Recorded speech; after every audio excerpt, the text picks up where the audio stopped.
this with you. Thank you. Sorry. What were some of the things you liked about what you saw on Saturday? When you look at, you talk about the positives. Obviously, Army was a good defense. Credit to them. They were a top 10 team. Obviously, took Oklahoma to double overtime last year. Beat Houston 70-14. We got to eliminate the mistakes on our end. When you look at the positives, we were able to run 80 plays versus Army. When you look at the time of possession battle, it was a 3-minute difference, which is very, very rare to see when you're playing a triple option team. But our fumbles and mistakes kind of cost us some opportunities early on. But our kids battled. They battled. We had 7 explosive plays in the game. We were 9 of 16 on third down, which Army finished 4th in the country last year in third down percentage. And so they called the game aggressively. Our kids responded. We just had too many self-inflicted wounds. Between the fumbles, the penalties, a few drops here and there, little things like that we got to clean up. But I thought our kids. I thought they battled back from adversity. Obviously adversity was the things that we put ourselves in, but they didn't, let it rattle them from that standpoint. You mentioned time of possession. Army had a really big time of possession advantage going into the half. What made you decide to what was the strategy behind, evening that out a little bit more in the second? Well, the thing that evened it out is we didn't turn the ball over in the second half. We had 5 drives in the first half, and 3 of them ended either on the first or in between the first and fourth play on a fumble. So those things are they're drive killers. They put your defense in a bad position, put your offense in a bad position, and so I need our kids to just settle down. Just settle down and play the type of football that we want to play, and not hurt ourselves with the costly mistakes. Are the turnovers and penalties the biggest difference between what is happening on the field now and what you envision? Yeah, when you look at it over the past 2 games, we've got 7 turnovers, we got 7 fumbles, we have 10 penalties, and then we also have 7 drops. And so you go back and you look at all those plays in critical situations. They're killing us. Now, there's been a lot of positives. Over the past 2 games, we've ran 160 plays. We've had 17 explosives. And we've had a number of different other explosive opportunities that we've just missed, whether it's, overthrown balls, drop balls, guys wide open, to create some big opportunities that we've missed about 6 of those. And so we just got to get our timing down in every phase and every asset of our operations and offense, and just got to quit eliminating the mistakes that kind of hurt us, because we've kind of, in drives that we've been stopped, we've stopped ourselves for more than anything. Ben was saying on Saturday he thinks a lot of those mistakes are mental. Is that what you're seeing? And if yes, how do you fix that? I think our kids are just pressing. They want to be great. Obviously there's a high level of let me see, as far as excitement and standard for them, I guess. A lot of pressure, and I think right now, I think it's a perfect opportunity to get them calm now. Hey, let's just play loose. Let's play our type of football. We'll spend the bye week, hopefully get some voodoo expert in here and, get rid of the curse of the fumbles, but it's something we put a ton of work in our ball security. We do ball security drills every day in practice. And so if it was an issue that showed up in practice, it would be alarming that it carries over to games, but it's been totally uncommon. We haven't put the ball on the ground in practice, and the times that have happened in a game, it's hurt us. Josh, Camp Randall isn't an easy place to play, obviously, but in terms of calming a team down, can it help sometimes to be on the road that way?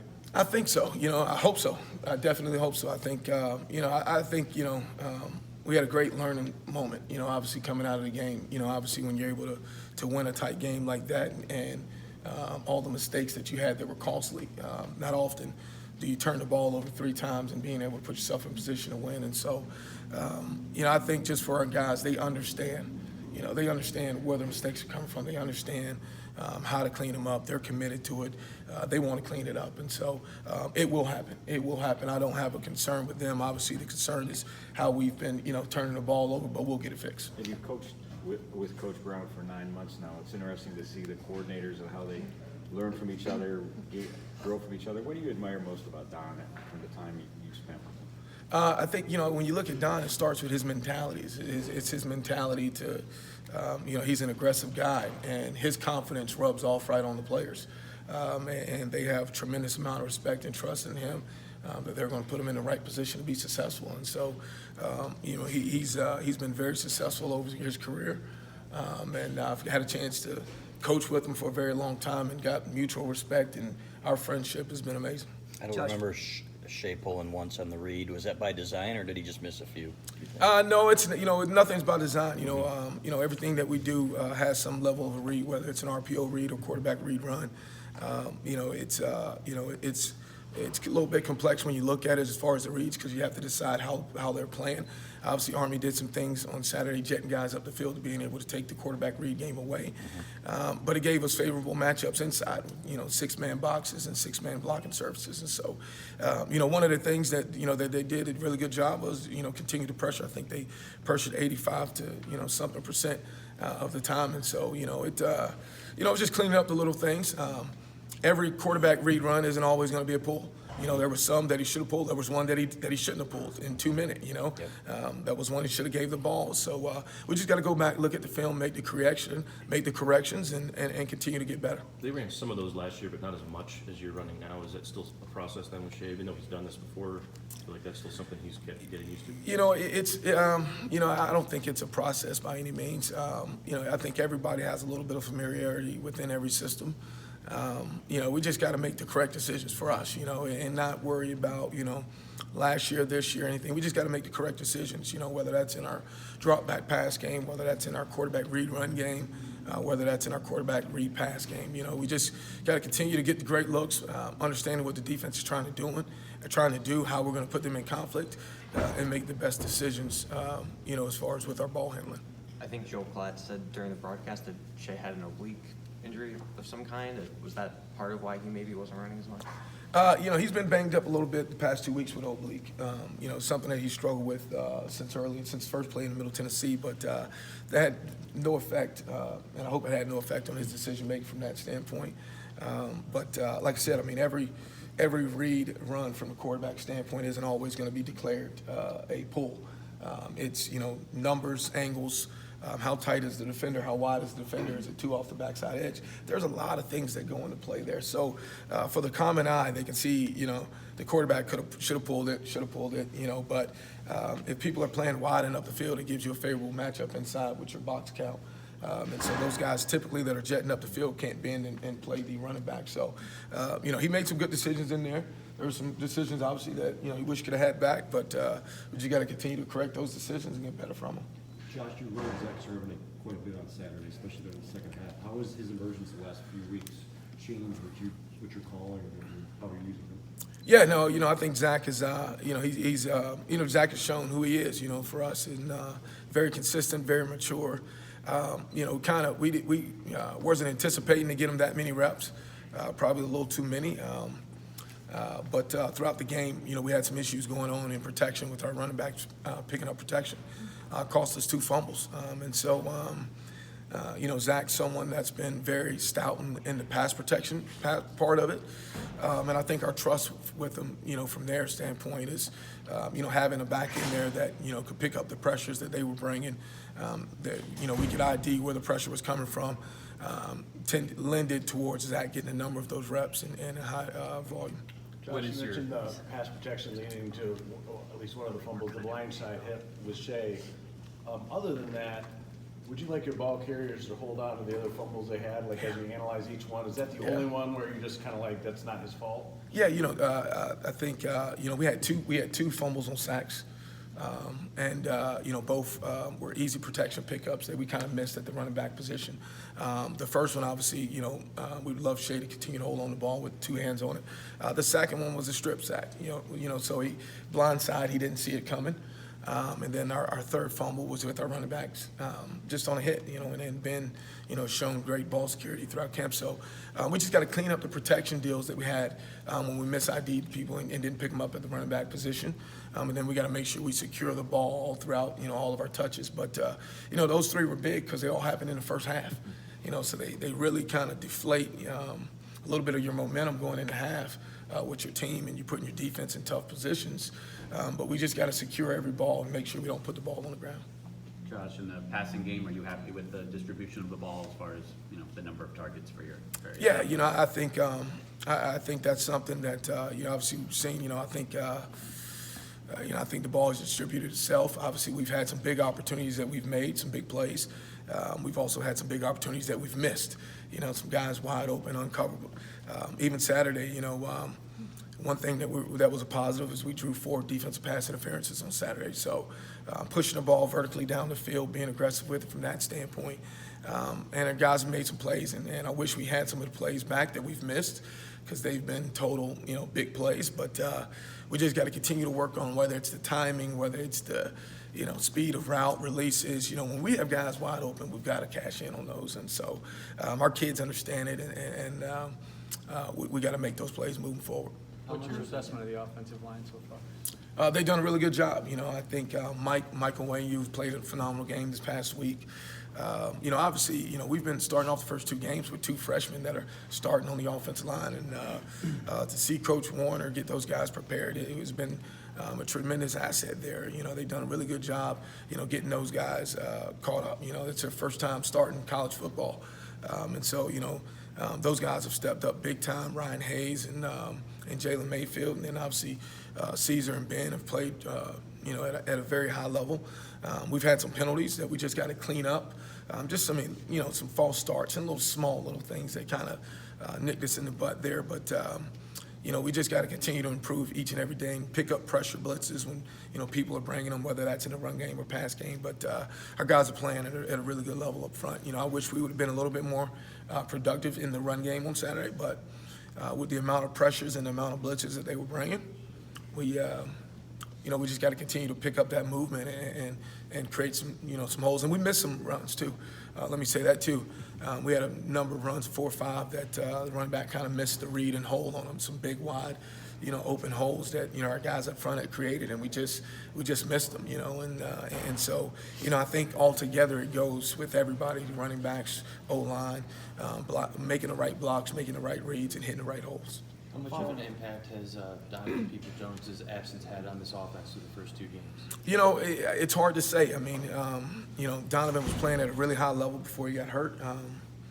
You can look back over every catch or missed opportunity that we've probably had and say, well, would he make it or not? So it's hard to say.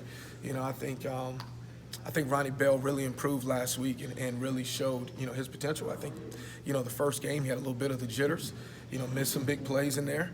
But then last week made some huge big plays. He had 4 third down catches that were all long. I think he had like 4 or 5 explosive passes or something in that deal. But, obviously we miss Donovan right now just as much as we miss John. But to say what kind of effect it would have on the outcome, I would hope a really good one, and I hope a high effective. But the most important thing is the thing that's affecting right now is the turnovers. If we can eliminate the turnovers, we'll have much better production out of our offense. On the 4th down, when you guys did not go for the field goal, and Jim said analytics, what's the discussion like at that point? Yeah, we wanted to be aggressive throughout the game. We had 3 4th downs. We were 1 of 3.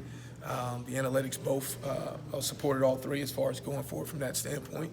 We felt like, the last one, we wanted to be really aggressive. The situation going into the last drive, we get the ball backed up on our own 20, and it's 6 minutes left to go in the game. And, we go on an 11-play drive right there where we eat up, 4 minutes off the clock. Army only has 1 timeout left. And so we know they're not a 2-minute team because they've got to run their plays in from the sideline. So I wanted to use as much clock as possible. And if we could have converted there on 4th down, we could have ended the game on our terms. Had it gone any other way, we would have gave the ball back to them with a ton of time left and an opportunity to get even closer for a field goal. But, I felt like we had a great call. We just got to execute it and we got to be able to put them in better position, with some of the things that we can do from that standpoint. When you're in that situation to kick a 36-yard field goal for the lead or go for it on 4th, is that Jim's call? Do you guys talk about that real quick? You don't have a lot of time to talk. How do the mechanics? That's a discussion that we have, throughout the series. Hey, look, analytics says, 4th or 3 or less. Hey, Coach goes, hey, do you have a call? Do you like call? Yes, I like my call. And I'm going to put our faith in our guys, every time. That's the mentality that we're going to have. Obviously in situations where you want to take the points, or you need to take the points. It's two ways you can look at it. You can take the points and then you're still giving the ball back to them with plenty of time, or you can choose to end it on your own time. And we felt good, at the time that we were moving the ball. We had hit a fourth down conversion earlier than that, and we just, I'll do a better job putting the guys in position to be successful, expecting pressure, and we just got to go out there and execute. Josh, this is your first 2 games as a play caller. How would you assess the job you have done so far? I've been pleased with our kids. This isn't about me. You know what I mean? This is about our kids, and I think they've done a tremendous job. Executing what we're asking them. Now, obviously, is there areas for room to growth?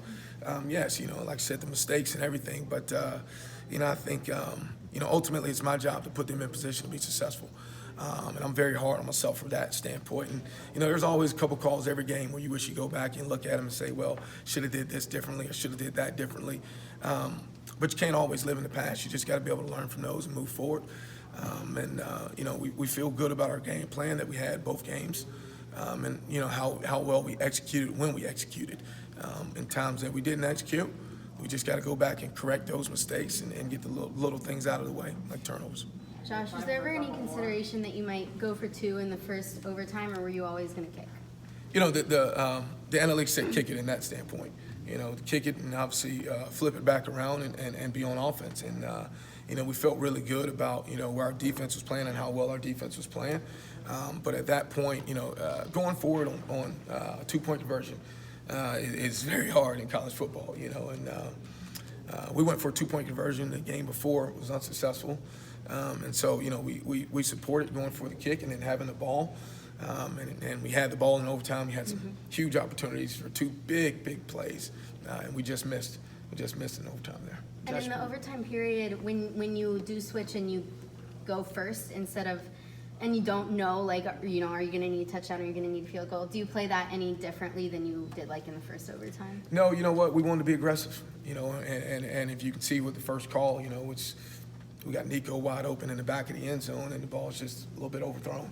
And Nick Eubanks was wide open on the play as well. And so we wanted to be aggressive, started off, and then we came back the second play and had a critical drop that would have been for a first down. And so, we wanted to, at that point we had momentum. We felt good about where our team was and how we were playing. Obviously,